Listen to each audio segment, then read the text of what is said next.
Welcome to Math 1. My name is Mrs. Brandt. I'm really excited to be your teacher this year. I'll be your teacher sometime in the middle of October. I'll be back joining you. In the meantime, you'll have Mrs. DeCrife. She's going to do a great job. She comes with a wealth of experience, and I'm just so excited, and we're really blessed to have her filling in while I'm at home. The reason I'm at home is because I had a baby boy August 7th, which happens to be my birthday as well, so it was like the best birthday you could ever possibly have. So there's a picture of my family. Like I said, our baby Ethan was just born, and then Becca's our middle girl, and then Matthias is our oldest one. So most of the summer was spent chasing them around and just having a blast as a family. And I'll look forward to these couple months with Ethan, getting to spend his first couple months with him, and then I'll be so pumped to be back learning with you for the rest of the year starting in October. So in the meantime, like I said, we are blessed with Mrs. DeCrife, who will do a great job filling in. The standards that she's going to cover are exactly what I would have covered, and it'll be great. So about Math 1, what you need to bring. Basically, I think the same thing as you needed to bring in 7th grade. So pencil, a binder with paper. Everything I give you will be hole punch. We don't have a textbook for this course. Everything has been created by myself and the other Math 1 teacher at the high school, and we kind of do the exact same thing. Some of our order of our standards is a little different, but we'll cover the same content throughout the year. So because we don't have a textbook, I really, really encourage you to have a binder that you can keep everything organized in. Calculators.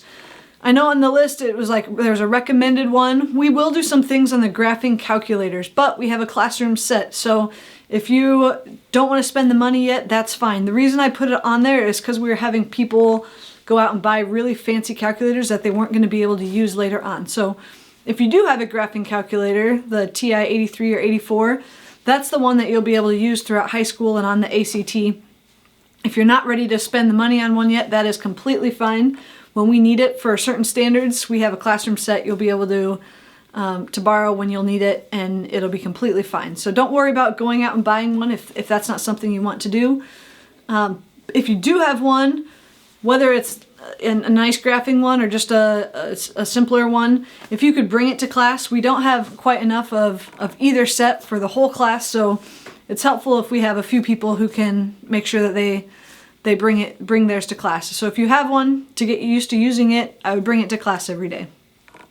My main rule is simply respect. So respect yourself. You respect yourself by coming to class and just giving your best effort, whatever your best effort looks like, giving yourself the respect to give yourself the best chance you can to be successful. Respect your classmates. So in this era of COVID, you're respectful of your classmates by being respectful of social distancing, and if that's not possible, having your mask. You're respectful of your classmates by not interrupting them, by being respectful if they give a wrong answer, by not taking what happens in class if somebody gives a wrong answer and talking about it with other people in the hallway. All those sorts of things. Respect your teacher. That means whether it's me, Mrs. DeCrife, or if you have another teacher in the classroom, any teacher that's in there trying to help you. We teach because we love working with kids, and so to give us the respect of not interrupting us, and by just giving your best effort and coming to class with a positive attitude are ways you can show respect to your teacher. Lastly, our school, our property. If you do borrow a calculator, make sure you're not marking on it. Make sure you put it back at the end of the class period. Make sure you don't mark on the desks, things like that. We want to be respectful of the resources we've been blessed with. So one major way Math 1 will be different than last year is in the grading system. The nice thing is this grading system, it'll be different for you this year, but it'll be the same for all of your classes. So whether you're in science or language arts or math, the grading scale will be the same. So if you remember last year, like to get an A, you needed all 3s and 1 4, and then if you got like 1 2, you would drop to a C. That's not the case this year. So the grading is still standards based, so it's still every standard you'll have a rubric with a 1 beginning, 2 developing, 3 secure, 4 exceeds. The difference will be on your assessments. Those 1, 2s, 3s, and 4s will be averaged and then converted to a grading using this scale. So anything from a 3.5 to a 4 will be an A. 3.25 to 3.49, A minus, and so forth. So there's a little more leeway that one low score doesn't automatically drop you, but the challenging thing is to get an A, you're going to need more 3.5s and 4s. I will say for math, our 3.5s and 4s they're labeled exceeds, but they're things that I believe every student can get. And you'll get to see what the options for those will be ahead of time. They're not going to be surprises on what the 4 levels are. They're things that I truly believe if you put in the effort, you can get all of the 3.5s or 4s. The other thing that's different about Math 1 compared to previous math classes is this letter grade will be on your high school GPA. So it'll be on your high school transcript. This is a high school class. So whatever letter grade you get will be your starting high school GPA, which is an important thing for you to consider, moving forward. So if you have any specific grading questions, you can email me or call me. I'll be happy to talk through those more with you. So retakes.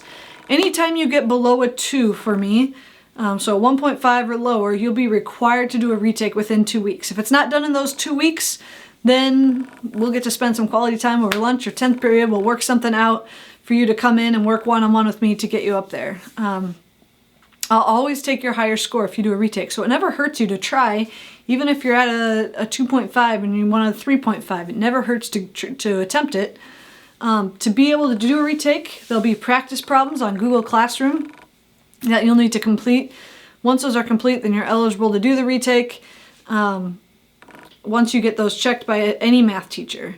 For Math 1, I usually say, since there's not anybody else at the middle school teaching Math 1, get them checked by myself or Mrs. DeCreif for the first quarter. To be eligible to retake level 4, so now we talked about the difference of this grading scale. You're going to need more level 4s to get an A.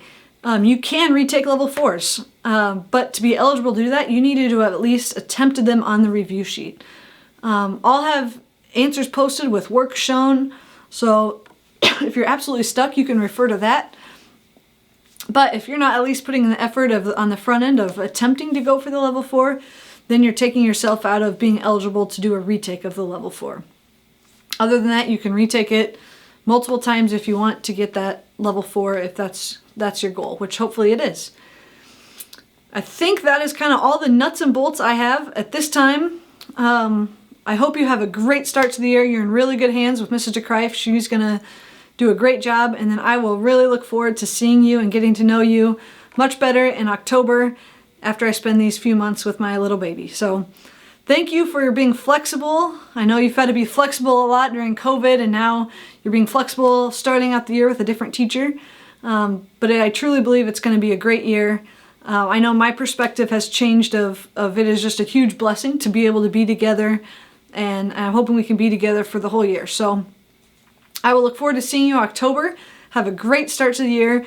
Please feel free, even though I'm off, I will answer email and take phone calls if there are specific questions. So feel free to contact me if those come up.